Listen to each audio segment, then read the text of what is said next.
शांती आहे, तिथे शांती आहे, तिथे शीतळता आहे.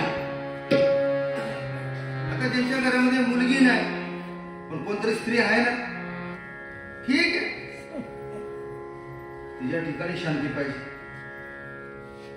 सारखं इकडं वाजवतंय तिकडं वाजवतंय, बाहेर आलं की वाजतंय, आत गेले की वाजतंय. शांती. नाम घेता कंठ शीतळ शरीर, इंद्रिया व्यापार नाथ. सीता, हे बघा, सीता जनकपुरीला जनकपुरी जन्माला आली. सीता आपल्या घरामध्ये, प्रत्येकाच्या घरामध्ये सीता पाहिजे. ती प्रभू रामरायाची पत्नी झाली, आपल्याला तिला मावळी करून घेता आलं पाहिजे. शांती.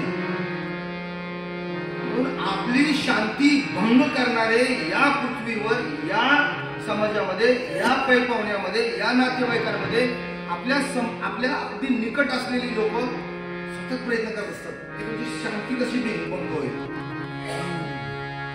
आपण हल्लं नाही पाहिजे. क्रोधाचे महापूर येतात, क्रोधाचे महापुरे, झाडी जाती जे क्रोधी असतात ना ते वाहून जातात महापुरात. पण जे लोहाळ्यासारखे शांती धरून असतात, असं आलं ना, असं काही कोण आलं ना आपल्या अंगावर, असं आपल्याला वाटतं शांती बिघडवतोय, असं लोहाळ्यासारखं वाकायचं. काम करता सांगतोय असं वाकायचं. काय निसर्गाने आपल्याला शिकवलं, लोहाळ्यासारखं असं. कारण तो हे बघा, आपण काही विकत आणत नाही तो क्रोध, कोणतरी आपल्याला देतो, आपल्याकडून तो उफळवतो. आपण समजून घ्यायचं हा गतीवर आलाय. कशाच्या? आपली शांती बिघडवण्याची. ती गती आपण धारण करायची नाही, आपली मती जागेवर ठेवायची. कारण आपल्याला संगत कुणाची आहे? प्रभू रामरायाची. ही संगती आपण सोडायची नाही, म्हणून शांती. आणि म्हणून म्हटलेलं आहे, मग राम नामी, मग राम नामी. म्हणा ना, मग राम नामी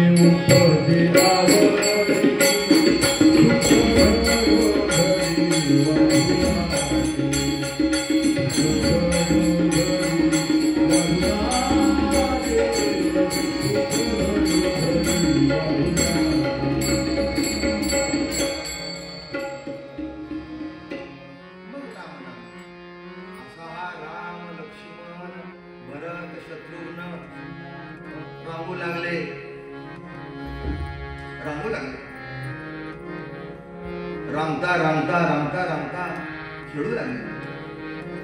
मंडळी, काय असतं की जे मुलांवर संस्कार असतात ना, त्या संस्काराप्रमाणे पुढे मुलं मोठी होतात आणि त्याप्रमाणे घडतात. परिस्थिती तशी संगत, संगत तसे संस्कार, संस्कार तशी वासना, वासना तसे विचार, विचार तसे आचार, आचार तशा सवयी, सवयीतून स्वभाव आणि स्वभावातून नशीब साकार होतं.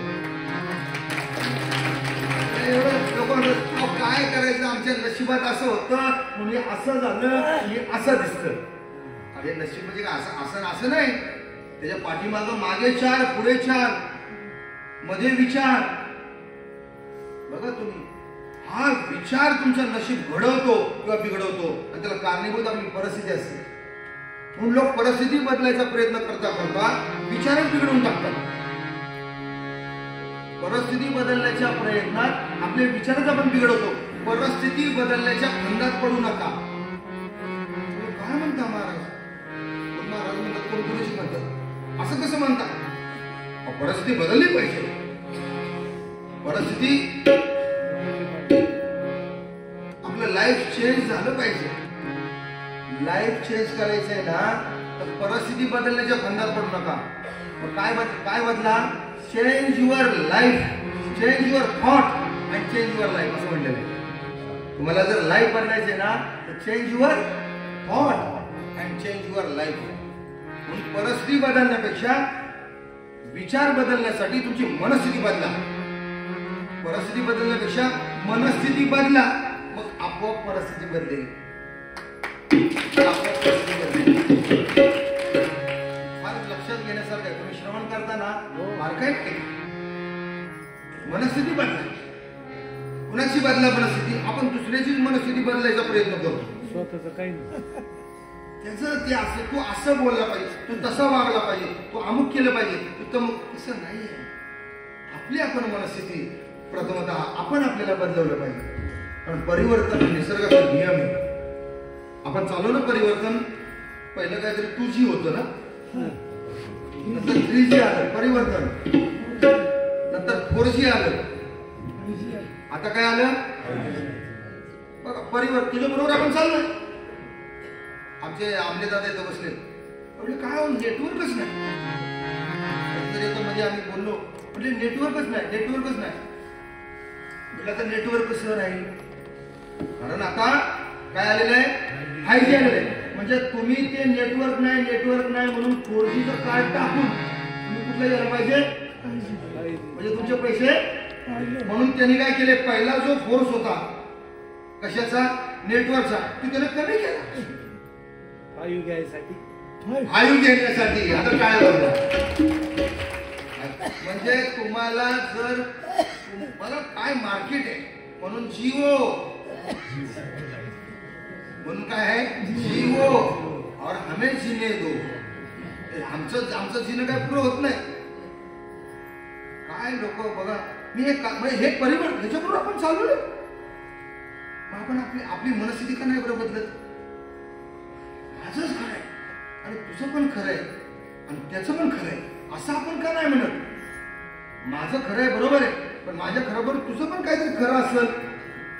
मी एक सांगू का, हा समाज तेव्हा सुखी होईल जेव्हा प्रत्येक जण दुसऱ्याचा विचार करेल ना, तेव्हा तो सुखी होईल. रामायण सांगतोय मी तुम्हाला. आपण जोपर्यंत आपण आपला विचार करू ना, तोपर्यंत आपण कधी सुखी होणार नाही. जेव्हा आपण दुसऱ्याचा विचार करायला, विचार म्हणतोय मी, दुसऱ्यासाठी काय करायला नका लागू. यांनी काल तरी काय सांगितलं, मी त्याला थांबवणार होतो की म्हणले काय स्वइच्छेनं काय द्यायचं. अरे काय देऊ नका, तिथं काय देऊ नका. फक्त एकच जर द्यायचंच काय असेल तर एकच द्या की प्रत्येकाच्या बाबतीत मला जे पाहिजे ना ते तुला आधी मिळालं पाहिजे, हा विचार करा. चहा चालू ना, माझ्या आधी तुम्ही चहा घ्या. मी भोजनाला चालू ना, माझ्या आधी तुम्ही भोजन घ्या. मी काय म्हणतो, एक साधी गोष्ट मी सांगतोय. दुसऱ्याच्या दुःखे दुखवावे, परसंतोषे संतोषे सुखी व्हावे. प्राणी मात्रास मिळवून घ्यावे, बऱ्या हा शब्दशास्त्र आहे. शब्द अस्त्र आहे आणि शब्दशास्त्र आहे. शब्दच काय शस्त्र आहे, शब्दच अस्त्र आहे, शब्दच काय शास्त्र आहे. शब्द शस्त्र, अस्त्र आणि शास्त्र यातलं काय म्हणून वापरायचे शब्द ते तुमचं तुम्ही ठरवा. तर तुझा तुझ्या जीवनाचा संस्कार काय, मातीचे राक्षस बनवायचे. काय बनवायचे, मातीचे राक्षस. आणि ते राक्षस मातीचे बनवून बरं का असेच आपले कशाचे तरी ते बांबूचे त्या काट्या काढून त्याचे ते असे धनुष्य बनवायचे. त्याला काहीतरी दोरी लावून कशाचं तरी एक बाण बनवायचे. आता तुम्हाला काय सांगू, माझं लहानपण आम्ही सुद्धा अशा करामध्ये केले. तुम्हाला माहित नाही त्यावेळेला हायब्रिड पिकायची. आणि त्या हायब्रिडची जी कणसं काढलेली जी खालची जी दांडी असते ना, ती दांडी काढायची, त्याचा बाण काढायचा. म्हणजे मी केलाय म्हणून. आमच्या आईला इतकी भीती वाटायची. बरं बाण करताना पुढे टोक काढायचा आणखी, जर ती कुणाच्या जर डोळ्यात गेला. पण खेळ तसे प्रभू रामराय असे बाण बनवायचे, धनुष्य बनवायचे. आणि मातीचे काय करायचे, राक्षसांचे पुतळे. मला एक कळत नाही, लहान लहान हा इथं बघा, इथं लहानगा बसलेला आहे. काय कल्पनाच आहे की राक्षसांचे पुतळे करून त्याला असं काय करायचा, त्याच्यावर बाण सोडायचा. हा खेळ. आता काय करतात मुलं, आता ते खेळ काय खेळतात, सारखं ते मोबाईल चालू केला आणि ते टीव्ही चालू केली, काय ती जाहिरात ती ते नाही जाहिरात ते रम्मी. हे बघा यांना कळलंय.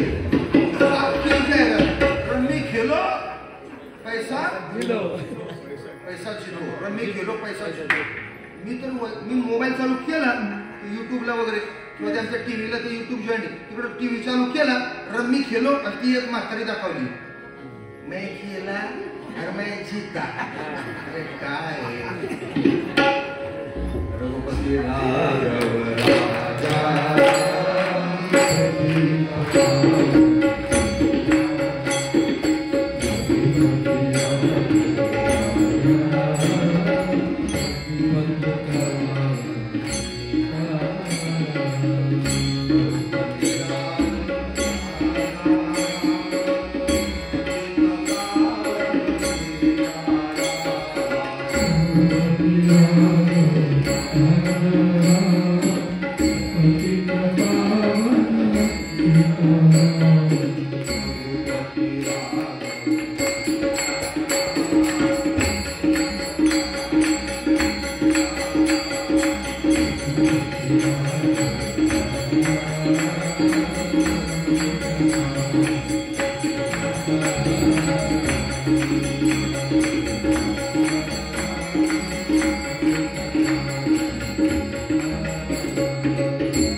अतिशय सुंदर असं राजविंड सावळं रूप.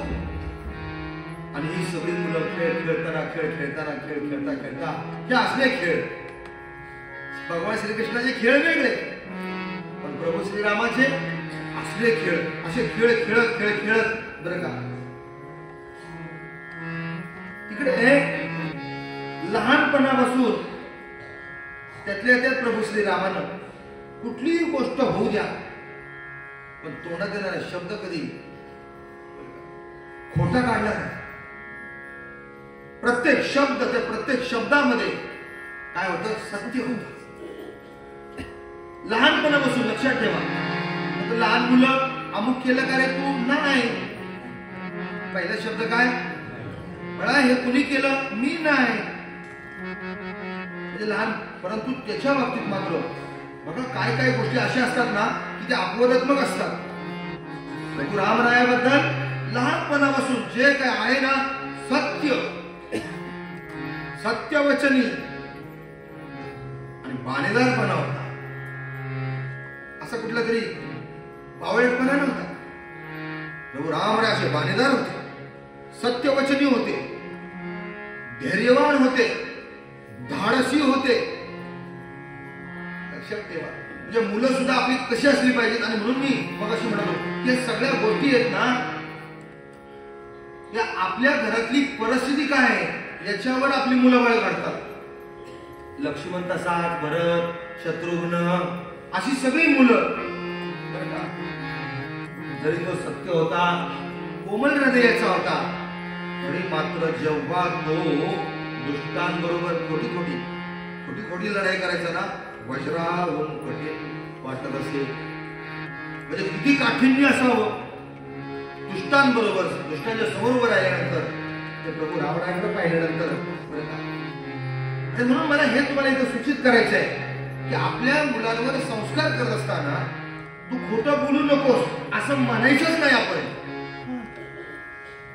तू अभ्यास कर असं म्हणायचंच नाही. आपण अभ्यास कर म्हटलं ना की ते अभ्यास करत नाही. खोटं बोलू नको म्हटलं ना की खरंच बोलत नाही. मग तुम्ही काय करायचं, त्यांच्या समोर आपण कुठल्या तरी ग्रंथाचं पुस्तक घेऊन बसायचं. आपण जेवली नका. उदाहरण देतो.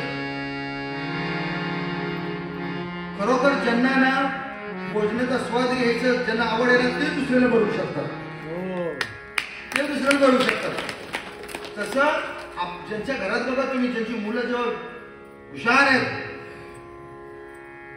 ज्यांची मुलं हुशार आहेत, एकापेक्षा एक बरं का चांगली पदं मिळवत आहेत, चांगले क्वालिफाईड होत आहेत. इथं बसलेली आहे बघा, इथं तुमच्या माईची बहीण. माझ्या माहितीतली उदाहरणं मी देतोय. मोठी मुलगी चांगलं उच्च शिक्षण शिकली आणि दुसरी मुलगी CA झाली. अरे वा. आहे ना, सांगण्यासारखं आहे ना. कुठलं उदाहरण देतोय मी? अमक्या तमक्या पुणे जिल्ह्यात, त्या पुणे जिल्ह्यातल्या अमक्या तमक्या तालुक्यातल्या अमक्या तमक्या, तिथलं उदाहरण नाही मी देत, तुमच्या समोरचं उदाहरण देतोय. आणि दुसरा आता त्यांचा तो छोटा मुलगा आहे, तो आता MBBS ला त्याला ऍडमिशन मिळालं. 1 वर्षभर हिंदुस्थानामध्ये आम्ही प्रयत्न करतोय, त्याला शेवटी परदेशामध्ये ऍडमिशन घ्यावं लागलं. मिळालंच, घ्यावं लागलं म्हणजे मिळालं. आता जायचं 15 दिवसात. ही मी परिस्थिती सांगतोय. तुम्ही मनस्थिती जोपर्यंत बदलत नाही तोपर्यंत परिस्थिती बदलणार नाही. मी हे का सांगतोय? काय संस्कार करतो रामकथेतनं रामाचं चरित्र समजावून घेताना आपण. आता काय इथं मी सगळ्यांचीच मुलं इथं बसलेले पाहिजे. यांचा पण मुलगा CA होणार आहे, आता अभ्यास करतोय. इथं हे बसलेत ना फुले महाराज, CAचाच अभ्यास करतोय त्यांचा मुलगा. आता हा तो पण 4-6 महिन्यात CA होईल. इथं सगळी मंडळी बसलेत, आमच्या इथं राजूराव बसलेले, त्यांचा मुलगा त्यांच्या पाठीमागे उद्योगपती होतोय. म्हणजे माझ्या माहितीप्रमाणे जी मंडळी ह्या सत्संगात इथं बसलेले आहेत, आताच काल सायंकाळी एका बहिणीने सांगितलं ना, पाटीलला त्याने सांगितलं दोन्ही मुली त्यांच्या परदेशात आहेत. आता परदेशात काय 10वी-12वी करून जाता येतं का? काहीतरी आपल्या इकडचं तिकडचं कॉलेज शिक्षण करून जाताना काहीतरी त्यांनी कष्ट घेतलेले आहेत, शिकले आहेत, ते काहीतरी शिक्षण झाले. शिक्षणाला फार महत्व आहे. अभ्यासाशी काही सर्वथा दुष्कर नाही, म्हणून तू मज ठाई अभ्यासे मिळ, असं म्हटलेलं आहे. भगवान श्रीकृष्ण अर्जुनाला म्हणतात, अर्जुना मला जर तुला भेटायचं असेल किंवा माझ्याशी जर तुला बोलायचं असेल ना, माझ्याशी संवाद साधायचा असेल तर तुला अभ्यास करावा लागेल बाबा. तसं आपल्या मुलांचं यश सुयश आपल्या या उघड्या डोळ्याने पाहायचं असेल तर आपण समोर त्यांच्या पुस्तकं घेऊन बसलो पाहिजे. हे मला तुम्हाला सांगायचंय. मोठं बोलू नको म्हणण्यापेक्षा त्यांच्या समोर आपण इकडे रे बळा इकडे मला कळत दिसतंय, लांबून दिसतात ते माझ्याकडे येत आहेत, ते आले ना की त्यांना सांग मी घरात नाही, म्हणजे बाबा घरात नाही असं सांग. ते आपल्याला लहान घ्या असं बसले ती येत, अरे तुझे बाबा कुठे? त्यांनी सांगितलंय त्यांना सांग की मी घरात नाही. तो काय बघा झालं. सियावर रामचंद्र की जय, पवन सुत हनुमान की जय, उमापती महादेव की जय. म्हणजे मला अभ्यास असे काही आणि म्हणून अभ्यासाला फार महत्व आहे. त्या अभ्यासाला दुसरा शब्द आहे प्रयत्न. अभ्यास म्हटलं की ना, जसं म्हटलं ना मग असं मी चिंच म्हटलं की आंबट तोंडाला तसं अभ्यास म्हटलं की नको वाटतं. अभ्यास हा शब्द काढूच नका. पण एकदा अजून प्रयत्न कर रे, गणित सोडत नाही तुला, अजून प्रयत्न कर. हा मी पण तुला मदत करू लागतो किंवा मी पण तुला मदत करू लागतो. ट्राय अगेन अँड अगेन असं म्हटलेलं आहे. Try again and again. आता इथे हे गायक मंडळी बसलेली होती इथं, आमचे संतोष बुवा, आमचे सचिन महाराज, आमचे तबलजी आहेत, आमचे पंढरनाथ महाराज. का सांगितलं त्यांनी पंढरनाथ महाराजांनी की माझ्याकडे 150 रुपये नव्हते. किती प्रयत्न केला, 2-2 वाजेपर्यंत रात्री स्वर लावून बसायचे. आमचे बघा हे तरुण संतोष महाराज, सचिन महाराज काय इथं हरिपाठ म्हणतात.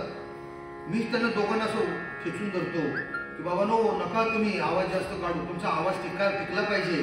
पुढची 50 वर्ष तुमच्यावर आम्हाला कथा करायची. मला संतोष महाराज म्हणतो का महाराज तुम्ही म्हणा ना हो, महाराज तुम्ही म्हणा ना हो. तिथं नाही म्हणता आम्ही पटायच्या वेळेला तर तुम्ही चाल धरा ना हो. म्हणजे आमचे आनंद आले म्हणजे मी म्हणतो अगदी मंगलाष्टका म्हणणे एवढं सोपं आहे. कोणी पण उठायचं माईक धरून ते मंगलाष्टका म्हणणे झाले एवढं सोपं नाही. इकडे गंधर्व सभा म्हणले म्हणजे प्रत्येकाला त्याची ती साधना आहे. ती साधना त्याला आत्मसात करण्याकरिता भरपूर ते घाव सोसावे लागलेले आहेत. त्याला अभ्यास म्हणतोय मी. असा या मुलांचा राम लक्ष्मण भरत शत्रुघ्न यांचा अभ्यास झाला. हे कुणाला कळलं? विश्वामित्रांना कळलं. बघता बघता 8 वर्षाची मुलं आणि विश्वामित्रांच्या लक्षात आल्यानंतर विश्वामित्र मुनींना आपले यज्ञ, आपला चाललेला हा सगळा बरं का सात्विक कार्याचा हा कारभार हा सतत कोण नाही कोणतरी येऊन दुर्जन म्हणजे दुष्ट येऊन राक्षस येऊन त्यांना सतत काय करत होते? त्रास देत होते. त्याच्यामध्ये व्यत्यय आणत होते. आणि मग विश्वामित्रांनी त्यांच्या लक्षात आलं की ह्याच्यातला जर आपला कायमचा व्यत्यय जर बंद करायचा असेल तर अयोध्येमध्ये राजा दशरथाच्या राजमहाली भगवंताचा अवतार झालेला आहे. विश्वामित्र ज्यांनी प्रतिसृष्टी निर्माण केली, आत्मज्ञानी आणि आल्यानंतर राजाने आगतम स्वागतम केलं. राजा दशरथानं उच्च सिंहासनावर बसवलं, पाहुणचार केला विश्वामित्रांचा. परंतु राजा दशरथाच्या मनामध्ये मात्र पाल चुकली की कधी न बाबा येणार. काही वेळेला असं असतं ना, काही बऱ्याच दिवसानंतर एखादा आपल्या ओळखीचा किंवा आपल्या संबंधातला माणूस आपल्याकडे घरी येतो किंवा फोन करतो. तर पहिलं फोन केले की आपण विचारतो, हो अचानक तुम्ही कसं काय बऱ्याच दिवसात तुम्हाला माझी आठवण झाली. तसं राजा दशरथाला वाटलं की कधी न येणारा, आठवण न करणारा अचानक, आणि माझ्या मनात पाल सुटली. परंतु सगळं बरं का आदर सत्कार झाल्यानंतर राजा दशरथ म्हणाला की मुनिवर्य आपली काय सेवा मी आपली करू. विश्वामित्र म्हणाले, अरे राजा तुझ्याकडून मी सेवा घ्यायला आलो नाही, तर तुझ्या 2 मुलांना मी घेऊन जायला आलोय. आधीच वयस्कर झालेलं वय, वृद्धापकाळ, अतिशय आयुष्यभर बरं का घरात बाळ पाहिजे, घरात मूल पाहिजे, घरात काहीतरी पाहिजे असा विचार करून राजा दशरथ आणि त्याच्या 3 त्या पत्न्या आणि अशी मुलं कित्येक वर्षानंतर घरात आली आणि ही कुठंतरी आता खेळू लागलेली आहे. तर हा बाबा आला आणि एक नाही म्हणतो 2 मुलं पाहिजे.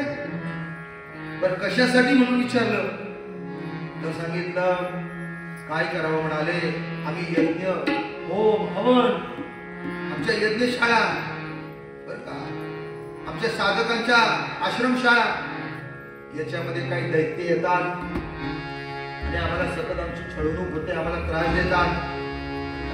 आम्हाला शास्त्राचं कार्य करता येत नाही, धर्माचं कार्य करता येत नाही. कोणत्या प्रकारचे यज्ञ करायला घेतले की तिथे येऊन विध्वंस करतात. म्हणून राजा तुझा जो मोठा मुलगा आहे राम आणि त्याच्याबरोबरचा लक्ष्मण काही काळासाठी मला माझ्यासोबत येईल. राजा दशरथ म्हणजे लहान मुलं 8 वर्षाची, 8, 7, 8, 9 वर्षाची मुलं आता 8व्या वर्षी त्याला सुटलं आणि काय करणार तिकडे येऊन. त्यापेक्षा मी माझ्या सर्व सैन्याविषयी मी येतो आणि जिथं म्हणून तुम्हाला काही त्रास होतो मी त्यांना सामोरं जातो, तुमचं संरक्षण करतो. पण मुनिवर्य या लहान मुलांना घेऊन जाऊ नका, त्याची मागणी करू नका. बरं का, वास्तविक पाहता ही लहान मुलं होती का? स्वाभाविक आहे, प्रत्येक पित्याला तसं वाटणं स्वाभाविक आहे. परंतु माझं असं म्हणणं आहे की पित्यानं, बघा आता परत आलं इथं, पित्यानं आपल्या म्हणतात ना काळजावर काय ठेवला पाहिजे? दगड ठेवला पाहिजे. जर आपल्या मुलाचं भलं करायचं असेल, कल्याण करायचं असेल, त्याचा उत्कर्ष करायचा असेल तर याची आई इथं बसलेली आहे. काय म्हणत तुझ्या आईचं? निर्मला माऊली बसलेली. त्या निर्मला माऊलीला सांगेन, जरूर तुम्ही याला कथेला न्या, कीर्तनाला न्या, दिंडीला न्या, वारीला न्या, पण त्याला त्याच्या बरोबर त्याच्यापेक्षा सहस्त्रपटीनं शिक्षण पण शिकवा.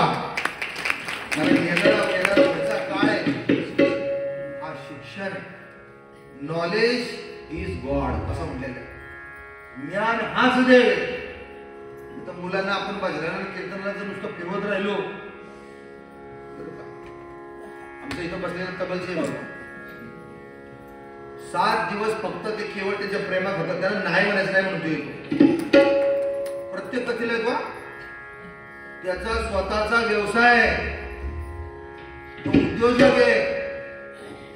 पण 7 दिवस हरकत नाही, पण गेल्यानंतर मात्र इथली सगळी भर तो सहस्त्रपटीने परत भरून काढतो.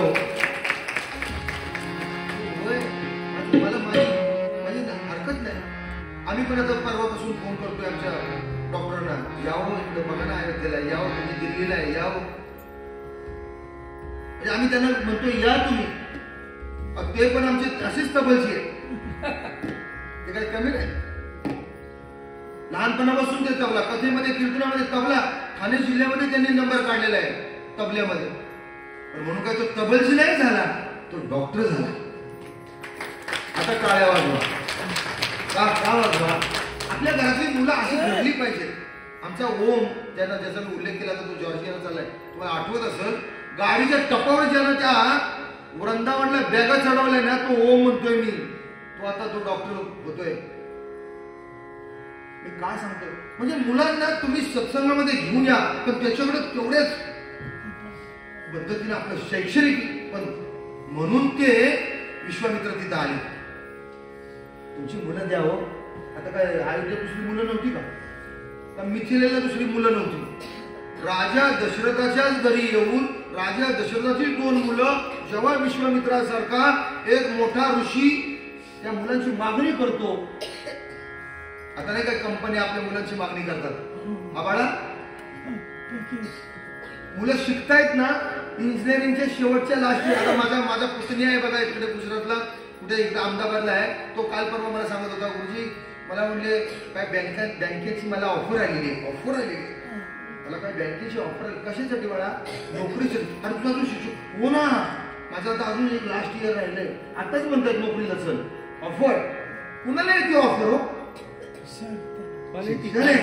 त्याच्याकडे काहीतरी क्वालिफाय आहे, तो काहीतरी तो अधिकारी आहे, त्याचा अधिकार झालेला आहे म्हणून ऑफर आली ना. तसे आपण आपल्या आपण मुलांना क्वालिफाय केलं पाहिजे. आता तुम्ही मुलांना क्वालिफाय म्हणजे रामकथा मुलांसाठीच आहे का? मुलांसाठी पण आहे, आपल्यासाठी पण. आपण पण क्वालिफाय झालं पाहिजे.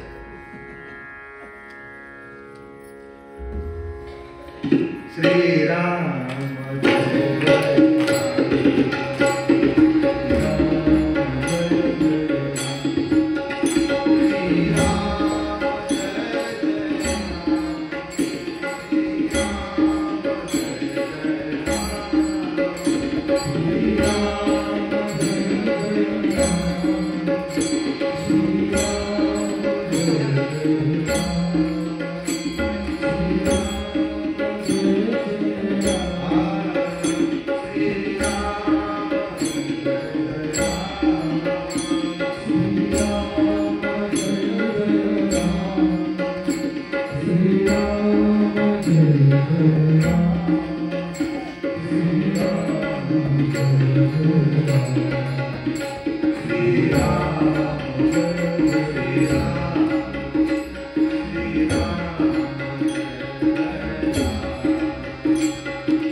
माझ्या लक्षात मी ठेवलं पाहिजे.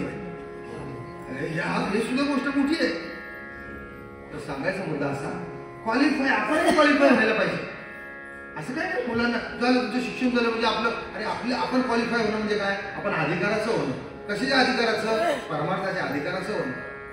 आणि ज्याच्या परमार्थाचा जो अधिकार असतो, अधिकार तैसा करू उपदेश आणि साहे उगे त्याचा पैसे देऊ. एक लक्षात ठेवा, वक्ता किती श्रेष्ठ असू द्या, वक्ता कितीही विद्वान असू द्या, वक्ता कितीही विद्वान असू द्या, जसे श्रोते असतील ना तसं वक्त्याच्या मुखात बाहेर येतं.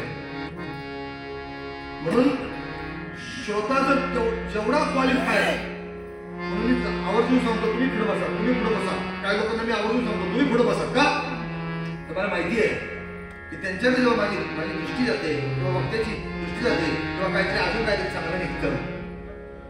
सगळ्या गोष्टी फार महत्वाच्या आहेत, एकमेकाला पूरक आहे, पोषक आहे. शेवटी नाही होय करतात. वशिष्ठाने सांगितलं राजा नाही म्हणू नकोस. अरे विश्वामित्र सांगतायत म्हणजे चांगली कंपनी आलेली आहे ऑफर घेऊन. नाही म्हणू नकोस. विश्वामित्रांबरोबर त्यांना पाठव. तुझ्या मुलांचं तर भलं आहेच, पण त्याच्यापेक्षा तुझंही त्याच्यात भलं आहे. सियावर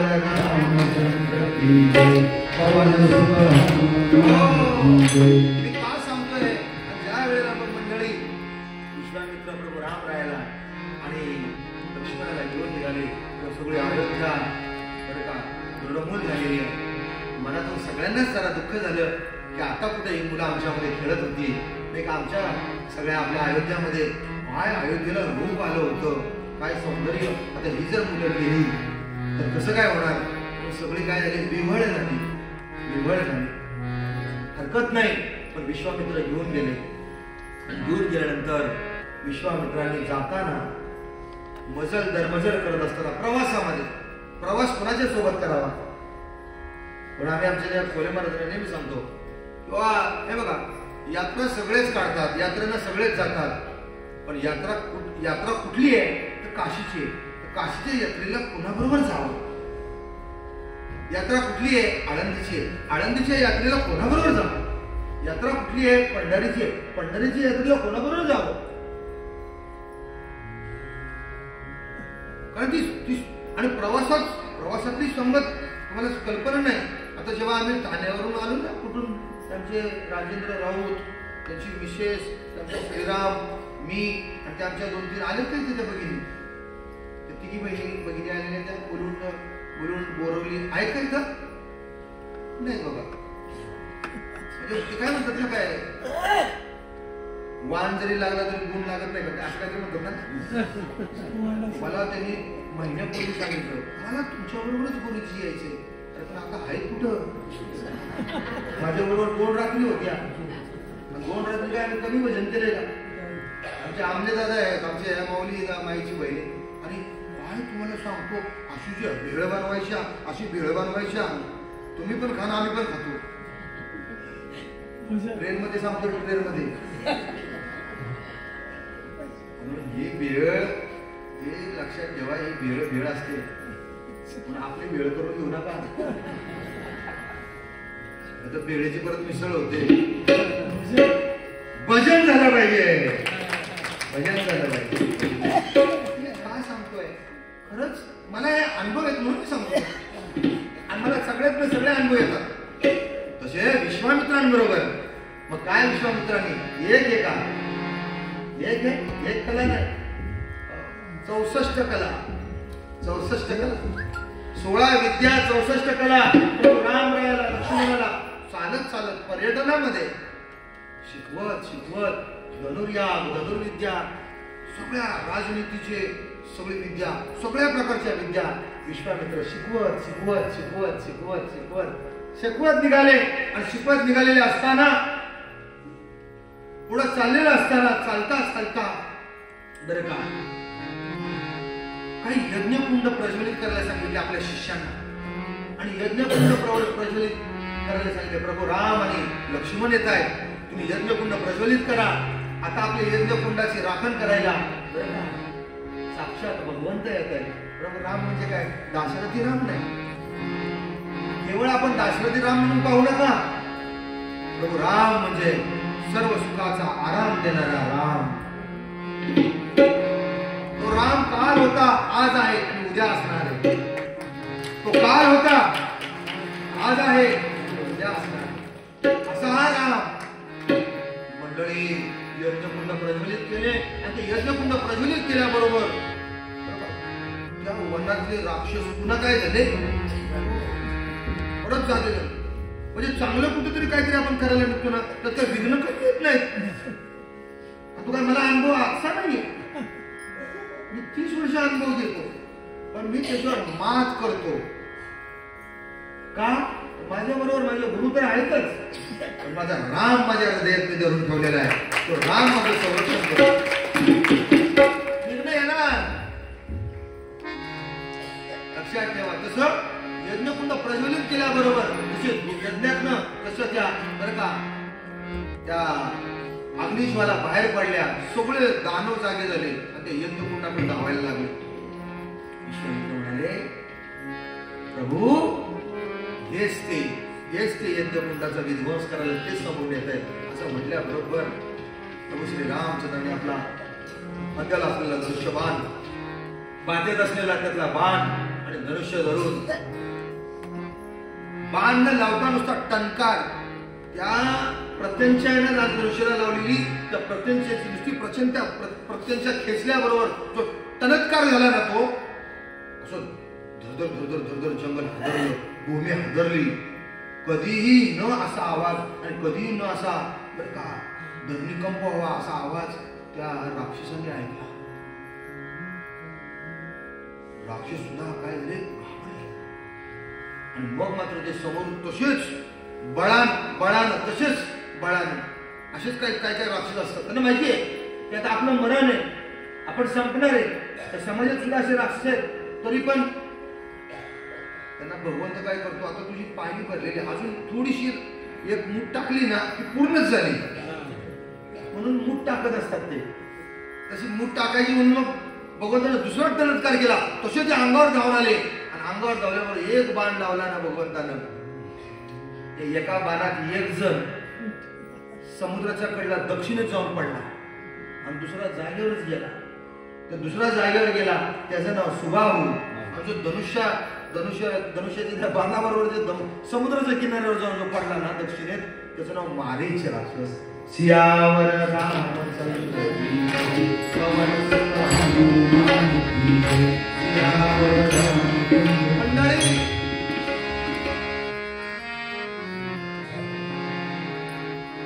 विश्वामित्रांच्या आश्रमामध्ये प्रभू श्रीराम लक्ष्मण काम केलं आणि